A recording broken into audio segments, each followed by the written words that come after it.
comment s'intégrer et se faire des amis.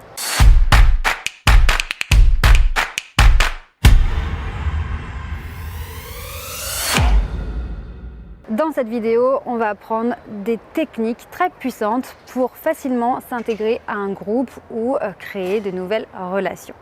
La première des choses qui est extrêmement importante, qui est un conseil, on va dire, très basique, mais que certaines personnes oublient, c'est de lorsque vous parlez à des personnes, soit des inconnus, soit des personnes que vous connaissez peu, veillez à avoir l'air inoffensif et accueillant. Pourquoi je dis inoffensif ? Parce que vous savez que dans notre langage non verbal, dans nos expressions, dans notre regard, on a plein de signaux inconscients qui passent en fonction de nos pensées en fait. Tout se lit, tout se voit à travers votre langage non verbal. Et si vous êtes dans une situation de stress, d'angoisse, parce que dans votre vie personnelle, c'est un petit peu compliqué, eh bien ça va se traduire et la plupart du temps, les gens ne se rendent pas compte que ça se voit. Ce qui se passe, c'est quand vous voulez créer de nouvelles relations, eh bien l'être humain est attiré par des profils qui vont sembler être inoffensifs, accueillants, dans une énergie positive. Pourquoi ? Parce que l'être humain n'aime pas souffrir. Ça paraît très basique, mais il n'aime pas souffrir, il va rechercher le plaisir. Donc notre cerveau inconscient va rechercher le plaisir et va fuir tout ce qui semble être de la souffrance ou des émotions négatives. Donc la première des choses, c'est que si votre attitude non verbale peut paraître, comment dire, on va pas dire agressive, mais en tout cas, on n'est pas sûr que vous soyez une personne honnête, fiable et de confiance, on va avoir du mal à aller vers vous. Donc, petit conseil au passage, ayez toujours les mains visibles, ayez des expressions du visage positives, accueillantes, parce que si vous n'avez pas l'air inoffensif, le cerveau primitif de votre interlocuteur va envoyer des signaux comme quoi, attention, cette personne est peut-être un danger potentiel. Donc, la personne n'aura pas du tout envie de venir vers vous, vous ne serez pas du tout magnétique. Donc, première des choses, apparaissez inoffensif.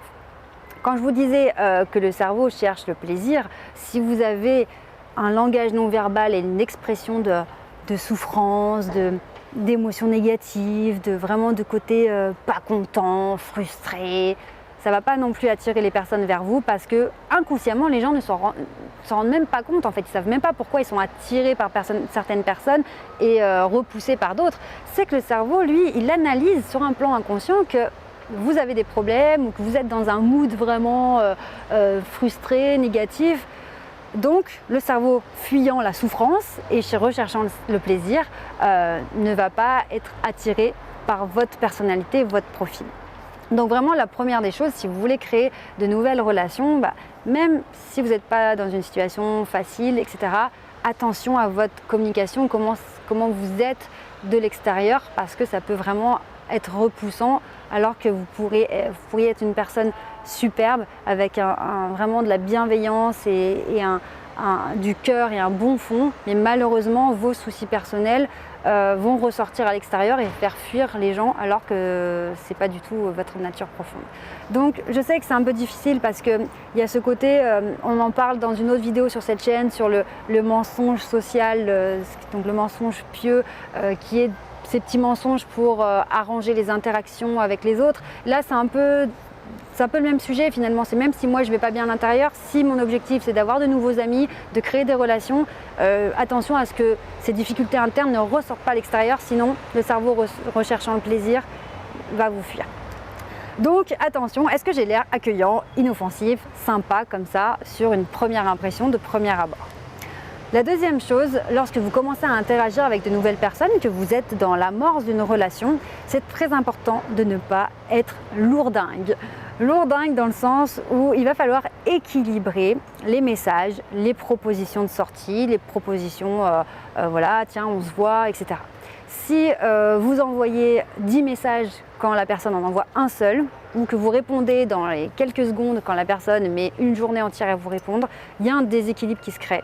Et là, en fait, ce qui se passe, c'est que la personne soit n'est pas intéressée par vous, cette nouvelle relation qui se crée, soit vous êtes un petit peu trop intrusif dans sa vie, soit vous allez trop vite, vous brûlez des étapes par rapport au rythme de la personne. Parce qu'encore une fois, on est dans deux mondes, quand deux personnes se rencontrent, on est dans deux mondes différents, plus ou moins différents, hein, mais parfois, pour certaines personnes, la construction de la relation va aller à une certaine vitesse et ça sera peut-être trop rapide pour l'autre. Donc, dans ce deuxième conseil, quand je vous dis de ne pas être lourdingue, c'est de savoir observer les réactions de l'autre et voir à quel moment ça va être le message de trop ou le côté un petit peu qui force, qui pousse. Et là, voilà, la communication, la relation, elle n'est plus fluide, elle n'est plus harmonieuse. Donc, ne soyez pas lourdingue, sachez ralentir si besoin et vous adapter aussi au rythme de l'autre. Troisième conseil que vous pouvez appliquer pour vraiment enrichir ces nouvelles relations, vous sentir intégré, vous intégrer à un groupe, c'est de trouver des points communs. Quand on veut créer une conversation, qu'on veut alimenter une conversation, on a cet aspect où on s'intéresse à l'autre, on va poser des questions et notamment des questions ouvertes. Je vous en parle dans une autre vidéo sur cette chaîne, c'est justement les techniques des meilleurs commerciaux, hein, poser des questions ouvertes, comment, pourquoi, et la recherche de points communs. Parce que dès qu'on va trouver des points communs, ça va nous permettre d'avoir des conversations, des sujets de conversation qui vont nous plaire, sur lesquels on va pouvoir échanger facilement, mais aussi des sujets, des idées de sortie, des prétextes à se voir, à se revoir. Et ça permet comme ça d'avoir des éléments forts qui font un démarrage de relation avec des choses concrètes à faire, des moments à partager, des souvenirs à créer et ça va pouvoir comme ça avancer dans la relation. Donc vous voyez, finalement, se faire s'intégrer, se faire des nouveaux amis, c'est être soi-même, être authentique, mais encore une fois, observer les autres et savoir s'adapter en fonction de la personne, du contexte et du mode de vie des autres personnes. Si vous allez en mode bourrin, lourdingue, vous allez avoir une réaction de rejet en face. Il faut savoir s'adapter et créer une interaction fluide et harmonieuse.